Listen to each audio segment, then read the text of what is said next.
Ndinoda kureurura mhuri yeZimbabwe kuti ndakarara nechitunha. Pari zvino ndigere muno muUK ndichakuudzai zvose zvakaitika uye zvakare nematambudziko avo andiri kusangana nawo. Mamukasei mhuri yeZimbabwe, tinokuchingamidzai zvakare kune chimwe chirongwa pano paZim Facebook Secrets and Confessions. Regedzai tibva tapinda mumamessages edu atadzoka takakubatirai. Message yedu yekutanga yakamira sokudai so: hanzi mukomana Chimurisei, please post my story makaviga uchitupa changu. Upenyu hwandiri kurarama pari zvino uri kurwadza ende hunogona kuzotowedzera kurwadza kwacho. Ndikatarisa kwandakabva 20 years ago, makange muri mugore ra2006, ndizvo zviri kukonzeresa matambudziko ose awo andiri kusangana nawo. Rima iri randiri kurarama ndiri mariri zvanhasi kune kwarakabva. Zita rangu ndinoitwa Nathan uye zvakare ndinogara muno muUK. Ndichati ndiri mugari wemuLondon muno muUK. Moyo wangu mukomanashi wakasungwa uye zvakare ndakabatwa muusungwa nemadhimoni uye zvakare nechipoko chemukadzi uyo wandakatadzira makore 20 akapfuura apo pandakange ndichishanda mune imwe mochwari kuHarare uko. Kambani yacho yakazovhara zvayo, asi ndakange ndichishandapo pafuneral parlor pandakange ndichiri kugara kuZimbabwe. Ndanyora nyaya yangu ndichida kuti mhuri yeZimbabwe inge ichizondibatsirawo nemazano. Wopedza ndinorota dzinotyisa. Ndinogona kuti kana ndikamuka zviya ndotoona kuti mumba munenge muine chipoko chinenge chirimo chobva chanditi iwe rara iwe. Kana ndikarara ndinotanga kurota ndichimhanyiswa nembwa.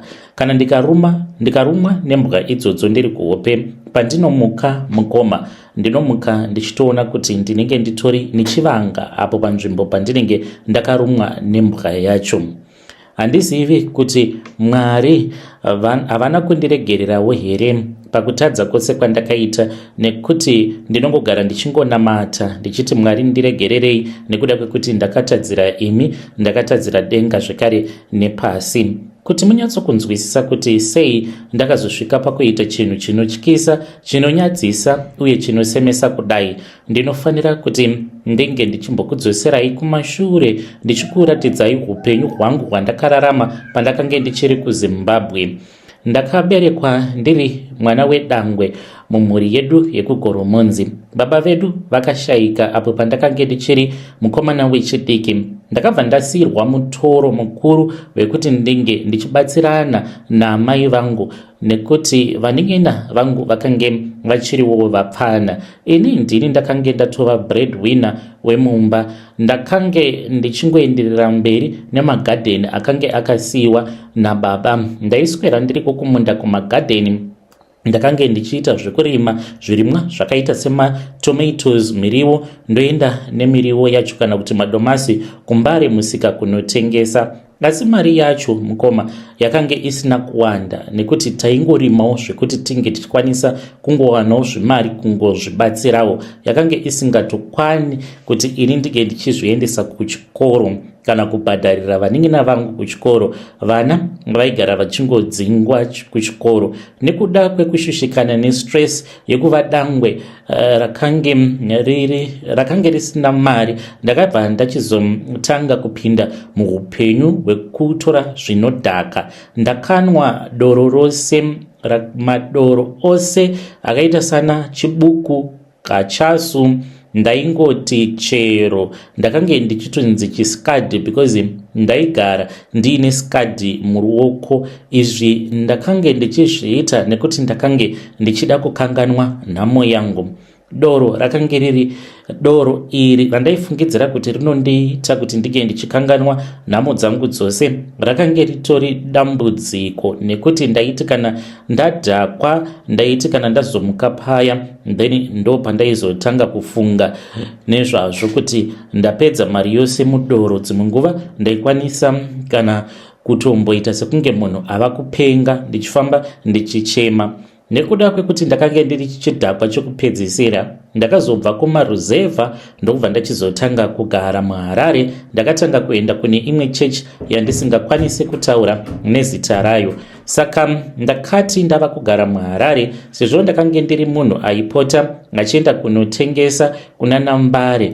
Ndakange ndava nemafriends angu emuMbare avo andaiswera nawo tichitamba mitambo yemakasa nekubheja. Nekuda kweizvozvo zvandakange ndichiita, ndakasvika pakuzonyura muzvikwereti zvakaomarara. Ndakange ndichikwereta kubva kumakoronyera, matsotsi, vanobheja. Handina munhu wandakange ndisingakwereti zvekuti ndaitofamba ndakahwanda. Ndakange ndava kungofamba usiku chete nekuti dzimwe mari dzandaibheja ndaigona kunobheja ndisina kana sent, ndichiti ndinozodzoka nemari yenyu, but ndobva ndatotiza. Zuva nezuva vamwe vaitouya pamba vakange vachiziva pandakange ndichigara. Ndaigara ndiine mavanga ekurohwa, ndichirohwa nekuda kwekuti ndakange ndiine zvikwereti zvevanhu.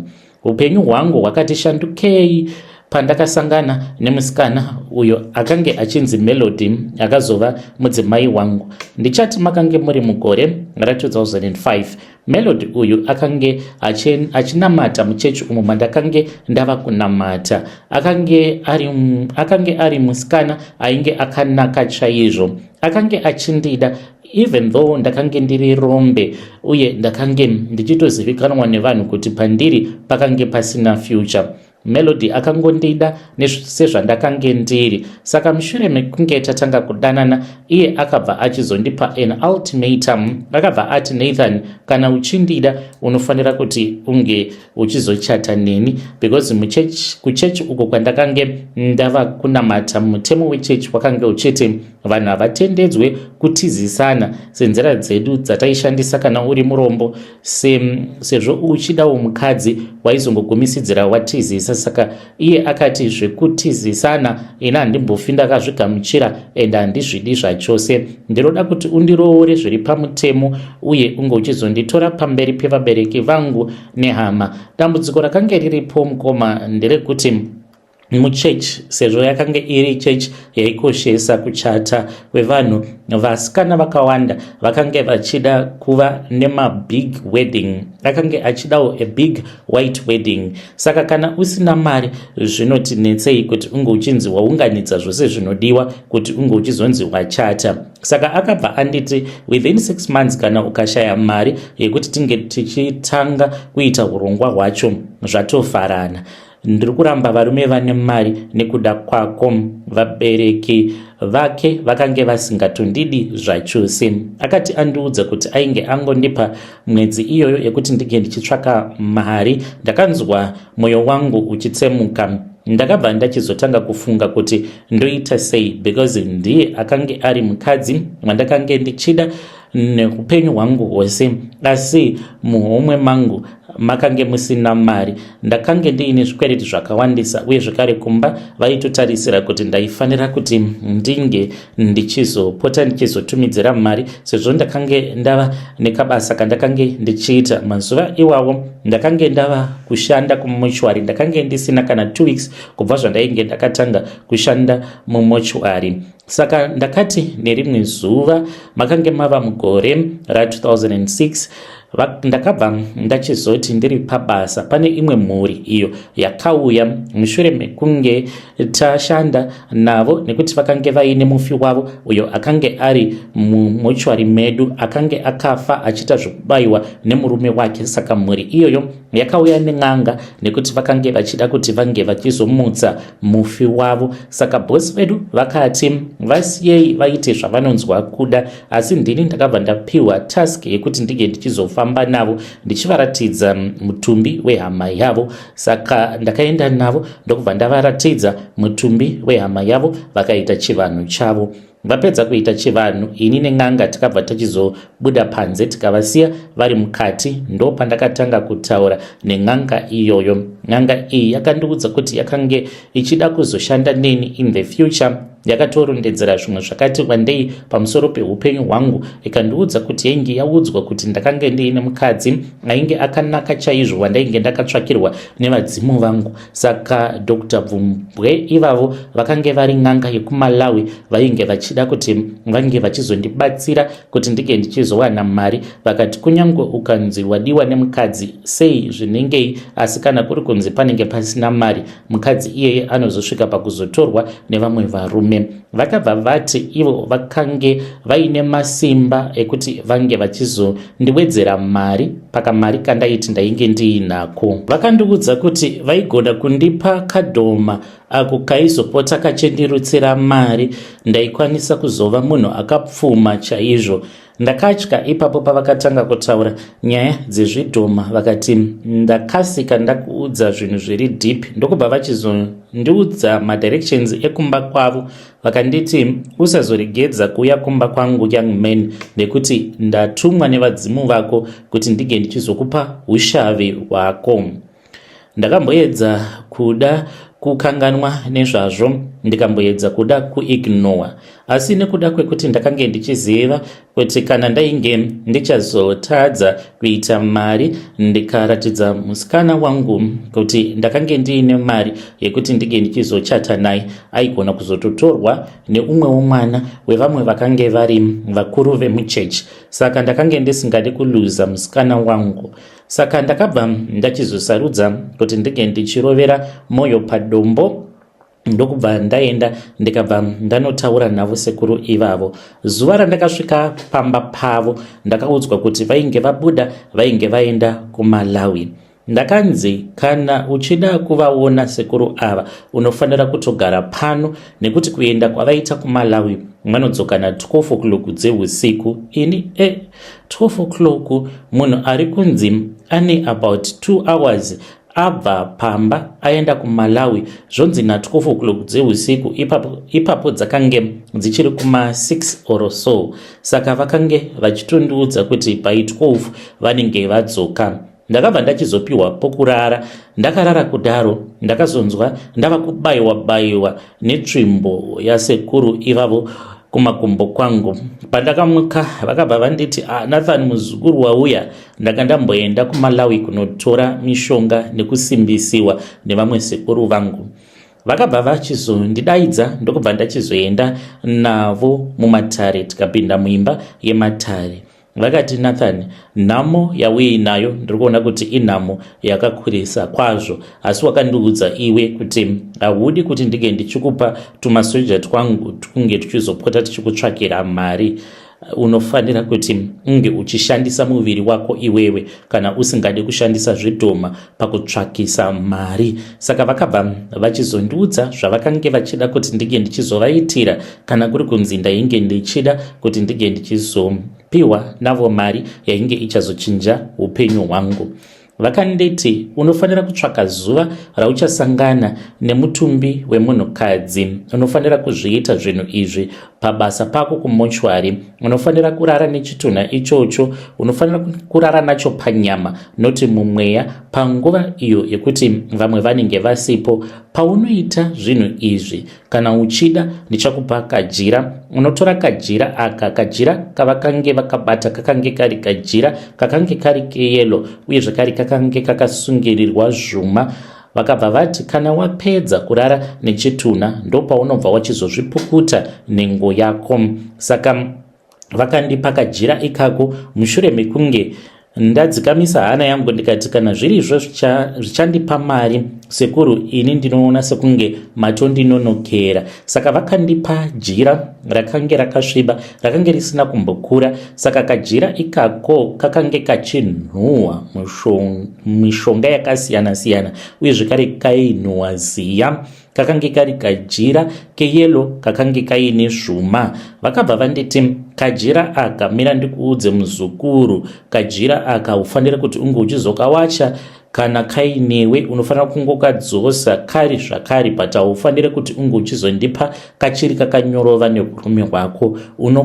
Unokaisa pazuva kuti kange kachizooma. Vakandiudza kuti ndivo vakange vakagadzira kajira ikako. Ndakavabvunza kuti basa rako rakange riri rei. Vakanditi kajira ikako kakagadzirirwa kuti kange kachizopiwa kune vamwe bishop mukuru weimwe chechi yakange itori nemukurumbira. Bishop ivavo vakange vachinzi vanoti panguva yavanenge vachiparidza nekuzuza denga nekudzinga madhimoni muchechi mavo, vanotora kajira ikako vobva vazvipukuta kumeso. Kana vazvipukuta kumeso vachipukuta ziya ravo, mashoko ose avanenge vachizotaura kana madhimoni anogona kutodona. Uye zvekare vanenge votyiwa nevanhu sezvatinongoita kana tikasangana neshumba. Uye izvi zvaikonzeresa kuti vanhu vanenge vari muchechi vange vachizobvisa mari neuwandu hwavo. Kunyange munhu anga aenda kuchechi aine mari yaanga achifanira kuti ange achizobhadharisa rent, anofanira kutoti ange achitovapa selove offering bishop ivavo. Saka kuti mushonga wavo urambe uine simba rekuti vange vachityiwa nevanhu seshumba, kajira ikako kaifanira kuti kange kachizogara kachiitwa renew nehurume hwemunhu uyo anenge arara nechitunha akazvipukuta. Saka kana ndainge ndichazoita izvozvo, bishop vainge vachazondibhadhara mari yakati wandei, uye ivowo vainge vachazotouya kana pamuchato wangu vobva vatondiropafadza nekundikomborerawo kwazvo pamuchato wangu. Ndakabva ndanzwa ndichipindwa nerimwe rima remadhimoni randisingakwanisi kutsanangura kuti rakabva kupi. Ndakangonzwa kuti ndainge ndagarwa nechinhu chakandigara nechepahuro apa chikadzika chikanogara mudumbu mangu. Ndakabva ndati zvekuramba ndiri wenhamo handichadi, ndiri kuda kubhadhara vanhu vose vandiri kukwereta, ende handidi kuti ndige ndichizorasikirwa nemudzimai wangu. Ndinomuda chaizvo, ndichaita sacrifice iyoyo. Ndakabva ndatora kajira kaya ndokudzokera hangu kubasa rangu. Ndakange ndakatarisana nedambudziko rekuti ndinge ndichizowana mukana wekurara nechitunha. Ndakange ndiine kamari kandainge ndiinako. Ndakange ndiine umwe mudhara wandaishanda naye aifarira doro stereki uye zvakare nembanje, wandakange ndakarongera dhiri rekuti kana zuva randinenge ndasarudza kurara nechitunha ndainge ndichazomutuma kuti aende anotitsvakira mbanje idzodzo kwadzaitengwa.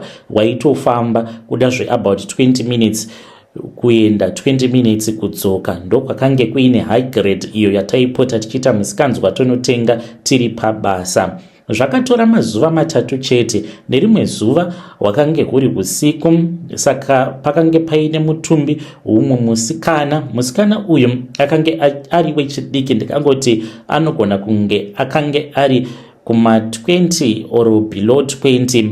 Akange atsikwa nemotikari ndokubva aunzwa mumochwari medu mushure mekunge afa asati atombosvika kuchipatara. Saka akati aunzwa kumochwari kwedu, pfungwa dzangu dzakabva dzangoti ekani waro uyu ndiye wandinofanira kuti ndige ndichizoitira mhiko idzo dzandakanzi ndige ndichiita. Ndakambonzwa hana yangu ichirova, asi ndakangoti ndangorangarira zvandainge ndakaudzwa nemusikana wangu wandakange ndichida. Ndakaita mukoma ndakaita zvinhu zvekuti vanhu vazhinji vanogona kuti chiitiko chinosemesa. Hakuna munhu angamboita zvinhu zvakadaro, but izvi ndakazviita not kuti ndainge ndichida, but ndakapiwa pressure nemunhukadzi. Mukoma ndakarara nechitunha ichocho. Pandakarara nechitunha ndainzwa chakatonhora, kana kutonhora kwacho ndakanzwa kuchipinda munyama dzangu. Saka mushure mekunge ndapedza kurara nechitunha ndakabva ndatora kajira kaya keyelo kakange kaine chuma ndokubva ndazvipukuta nhengo yangu sezvandainge ndakarayirwa nen'anga. Mangwana acho makuseni mushure mekunge tachaisa ndipo pandakabva ndachizoti zuva rabuda ndokubva ndatora kajira kangu ndikatora necheya ndakange ndakakarinda kajira ikako kusvika kapiswa nezuva. Pandakaona kuti kainge kaoma ndopandakakatora ndokubva ndati tande ndakananga kumba kweng'anga. Ndakazoti ndaenda kukumba kweng'anga, bishop vacho vakazouya ndikatovaona, but kuvaziva zvangu ndakange ndisingavazivi nemukurumbira wavakange vachinzi vainge vainawo. Bishop ava ndakatoudzwa kutoti kana kutoparidza vaitoparidzawo pamaredhiyo nekutobatsira vanhu, saka vakabva vapiwa kajira kavo kaya nen'anga ndokubva vandipa mari, vakati ndichakupa mari iyi ka5,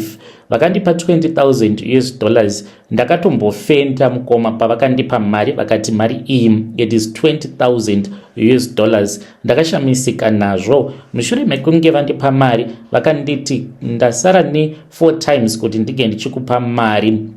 Mwedzi wakatevera ini naMelody takaita muchato wedu wakapisa muchechi. Vanhu vazhinji takavakoka kumuchato kwedu ndekuti mudzimai wangu akange achida kuprova a point kushamwari dzake nevamwe vasikana nevakadzi vemuchechi kuti iye akange achipisa. Panguva iyoyo ndainge ndatosiya basa kumochwari kuya kwandakange ndichishanda.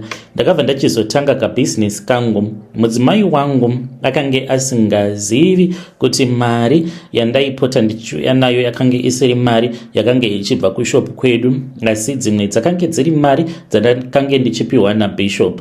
Saka Bishop vakabva vachizoita ugadziriro dzekuti ndinge ndichizotama kubva kuZimbabwe ndokuzoya kwandakazoita kuno kuUK kuburikidza nechechi yavo. Takauya kuno sekunge takange tiri mavolunteers ende vakange vachida kuti tinge tichimutsiridza chechi yavo munomu. Mushure mekunge tauya kuno ndivo vandakange ndichitoshandira kucongregation yavo kusvika ndichizotanga kushanda basa ero randakange ndava kuita ndichizosangana nezvipoko. Upenyu hwakashanduka mushure mekunge tauya kuno kuUK ende mudzimai wangu aingorarama ari murima, akange asina kana chaainge achimboziva. Saka ini nemudzimai tairarama zvakanaka tikazvara vana vedu. Ndakazogumisidzira ndava kushanda as a healthcare assistant. Ndaishanda mashift akasiyana siyana, but ndaiwanzokufarira zvangu malate shift. Melody iye akange achishanda maday shift. Saka makore akati afamba, saka takazongogamuchirawo shoko rekuti n'anga yekuMalawi yainge yafa, yakaita zvokudonha mumuti. Akange akwira mumuti achida kutanha mango akatsvedza akadonha. Izvi handina kuzviudza Melody, ndakangoziviswawo nehama dzen'anga iyoyo. Mushure mekunge n'anga iyoyo yafa, mazuva mashoma mushure mekunge paitika chiitiko ichocho, Bishop vakabva vachizoshayika. Bishop ava kufa kwavakaita vakange vaenda kumusha kwavo ndokubva vatungwa nemombe mudanga ravo. Saka vakange vapandukirwa nezvikwambo zvavo zvavakange vachishandisa nekuti munhu ainge akavapa mishonga ainge afa. Saka ini kusaidi kwangu handina kuda kunyanya kuita hanya nazvo. Come 2016 ndakati ndapedza late night shift, it was around kuma 11:30 or so, ndakange ndakaneta zvisingaiti. Ndo pandakabva ndapinda mumotikari mangu. Saka ndapinda mumotikari ndava kutanga kufamba, ndakanzwa ruzha kuback seat. Saka ndichiri kudrive motikari ndakacheuka, handina kana munhu wandakaona. Ndakati ndava kuyambuka rimwe traffic light, ndo pandakabva ndachizoona kuti paside neni pakange paine munhu ainge akagarapo. Pandakatarisa ndo pandakaona kuti munhu ainge akagarapo akange ari musikana uyo wandakange ndakarara nechitunha chake apo pandakange ndichiri kuZimu ndichiri kushanda kumochwari. Saka pandakamutarisa ndichizodzosa maso angu murodhi, ndakanzwa kutya zvakanyanyisa. Then ndokubva ndatongoita accident, ndakandopinda mutrailer retruck. Handizivi kuti ndakapona sei nekuda kwezvakaitika ipapo. Saka mushure mekunge paitika accident iyoyo ndakange ndiri mukoma for 1 week. Handina chandakange ndichiziva kuti ndainge ndiripi. Pandakamuka ndakangoona Melody akange akagara padhuze nemubhedha wangu achichema kwazvo. Handina kuda kumuudza kuti ndo zvakaitika. Upenyu hwakafamba. Chipoko chemukadzi uyu hachina kuzorora. Ndakachiona mugore ra2019 chakange chakagara mugaraji kuseri kwemba yedu ndichida kupinda nemotikari usiku. Ndakamuona zvekare mukadzi uyu mugore ra2024. Ndakachiona zvekare chakange chiri mukitchen. Ndakachiona kuma 3 am. Ndakange ndaita mazuva zvekuti kana mudzimai wangu akatombobvunza kuti kasi ndakange ndava nediabetes here, zvaiitika mukoma, ndakange ndichinzwa nyota imwe isinganzwisisiki. Ndaigona kunwa kana 3 liters dzemvura usiku humwe chete, nyota yacho isingaperi. Saka ndakamuka ndokubva ndaenda kukitchen ndichida kunonwa mvura. Ndokubva ndatomuona akange akagara ari mukitchen. Muna 2025 chakauya ndokubva chapinda mubedroom. Ndainge ndakarara nemudzimai, chakangonditarisa ndokubva chatanga kuchema, chikabva chabuda chikabva chaenda. Dambudziko mukoma razondiunza pano. Izvi zvakaitika nezuro manheru. Ndakange ndichitobvawo hangu kwandaibva kunotandara nemamwe mafriends angu. Ndakabva ndapinda mumba yedu yekutandarira. Saka ndakabva ndaona kuti pasofa paita sekunge pakange pakagarwa nemunhu mushure mekunge ndagara pasi.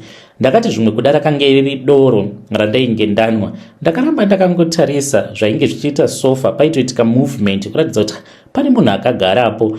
Ndakangoti ndabwaira ndokubva ndaona mukadzi uya zvekare akange akatogara pasofa ipapo, akange akatonditarisa zvinotyisa. Akanditarisa kudaro mukoma, ndakanyatsokucherechedza ndikaona chiso chake. Akange akamarwa kufesi kwake achitobuda ropa rakange richierera kusvika razadza sofa nekumakumbo kwose uku. Ainge achichema misodzi yechokwadi, aita kubvunda achiita sekunge ari kudedera. Akabva ati kwandiri, Nathan, tarisa zvawaita mweya wangu. Ndakaiswa mubhodhoro muchechi zvandisina kumbogara ndakawirirana nazvo. Mweya wangu uri kushandiswa kuwanisira vakuru vemuchechi upfumi, nekuti vanhu vemuchechi uye zvekare vange vachichikidzirwa nemweya wangu sekunge ndiri shumba kwavari. Ndiri kushandiswa muchechi. Ndiburitse, release me. Enda kuZimbabwe unoudza vabereki vangu, udze hama dzangu, unovaudza kwandiri, uvaudze zvawakandiita, nekuti nguva yareba ndakaiswa mubhodhoro, ndiri kuda kuzorora, I want to rest. Pandakanzwa mashoko iwavo, mukadzi uyu aita sekunge akange achitaura ari mandiri. Handizivi kuti ndingazvitsanangura sei. Ndakazungukaruka ndatoona ndiri panze zvekare, kana mudzimai kusvika pari nhasi haasi kutonzwisisa kuti chii chakaitika, because ndakange ndiri mumba, foni yangu yainge itori mumba. Akazungunzwa ndava kugugudza padhoo, ndainge ndaburitswa panze nechipoko ndokubva chakiya madhoo nechemukati. Mudzimai akazozvinzwa kuti ndiri kugugudza padhoo, akauya akati haana kuzvinzwisisa. Ndakangomuudza nezuro wacho kuti hameno kuti chii chaitika. Ndangobuda panze ndichida kunorasa refuse bag, ndokubva ndatongoona dhoo ravharika. Ndiri kutya kuudza mudzimai wangu kuti ndo zvandakaita izvi. Ndakawana mari yekuti tinge tichizouya kunoku kuUK kuburikidza nekurara nechitunha chemukadzi iyeyo mumochwari uyo ava kundishayisa hope. Ndoita sei mukoma wangu? Ndibetsereiwo. Handizivi kana iri a good idea kuti ndinge ndichiudza mudzimai wangu kuti ndo zvandakaita izvi. Ndichange ndichizotevererawo ndiri mucomment section. Iko zvino ndava kufungidzira kuti mamwe matambudziko avo andinosangana nawo munguva dzebonde anogona kunge ari kukonzereswa naye mukadzi uyo wandakarara naye, because kubva zvatakauya kuno pamwe pacho ndaitomboti nekuda kwekuti kunoshandwa handichina nguva nemudzimai wangu, but kubva zvandakatanga kuteerera nyaya idzi mugore ra2023 ndakange ndichingozvinzwira hangu nungo kuti ndinge ndichiuyawo nenyaya yangu. Mune zvimwe zvirongwa zvamaimboita umwe mudhara samaita achidzidzisa ndaitomboda kumbotaura naye but ndakazongozvinzwira nungo. Ndaingoti zviri kuitika kwandiri zvichazongosvikawo pakupera, nekuti kana ndakarara nemudzimai ndinonzwa kuti kumashure kwangu kunenge kuine munhu anenge akamira akandigadha. Izvo zvinozondipedza confidence, ndobva ndatoshaya kana shungu dzekuramba ndirere nemudzimai wangu. Iko zvino ndava kuda kugadzirisa dambudziko iri. Handizivi pekutangira. Kana achitaura neni anoti ndichakuratidza kune hama dzangu dzose unoreurura izvo zvawakandiita. Muri yeZimbabwe ndo message iyo yandakatumidzirwa ichibva kuna mukoma Nathan. Ngatitaurei navo mucomment section. Zvakangooma hazvo vedwe. Ivo vachitaura vanoratidza kuti vari kutongoda havo munhu anovabatsira nerweseri. Vari kuda kuita zvebackdoor, havasi kuda kuti vange vachizoenda kumhuri yemunhu uyu wavakatadzira. Ngatitaurei navo vangabatsirikana sei mukoma vedu ava. I think just do zviri kudiwa nemweya wemukadzi wamakatadzira. Let us speak with him in the comment section. Ngatisanganei zvakare mune zvimwe zvirongwa zvinotevera.